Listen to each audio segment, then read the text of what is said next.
makes you realize that there's so many different components into a scene, and everything needs to work together in balance and in harmony as well. I think you had like the music instruments, you had the dance, the dress, the movement, and even though they managed to squeeze so much of Chinese history into 1 or 2 hours of performance, everything was just balanced and in harmony, and it just flowed really well. So yeah, it was incredible.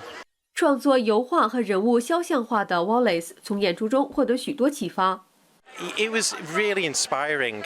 It really opened up my mind and triggered off many things visually as well. Even when the female dancers were springing up and bending their backs and the bodies in so many different ways, it was creating a lot of geometric shapes in my mind as well. So I just found it very visually appealing and inspiring.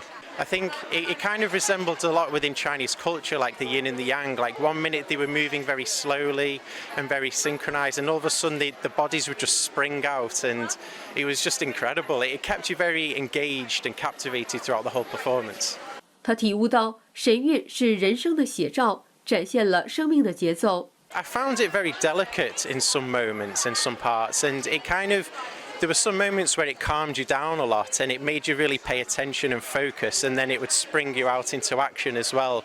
Again, it was that interchange between slowing down and then moving very quickly and slowing down, and I think to me it's like a really good reflection of life. Like when you go through the day, you interchange from one to another, you know, and it's like a kind of flow, like a rhythm of life really.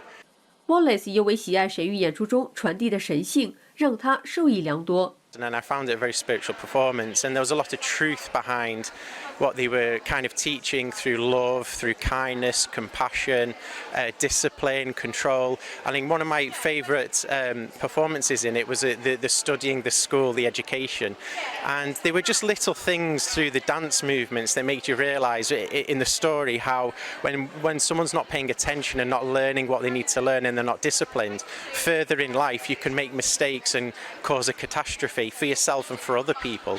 And I find it very humbling as well. I think all of these things, they're timeless lessons. You know, it doesn't matter what time you are in history.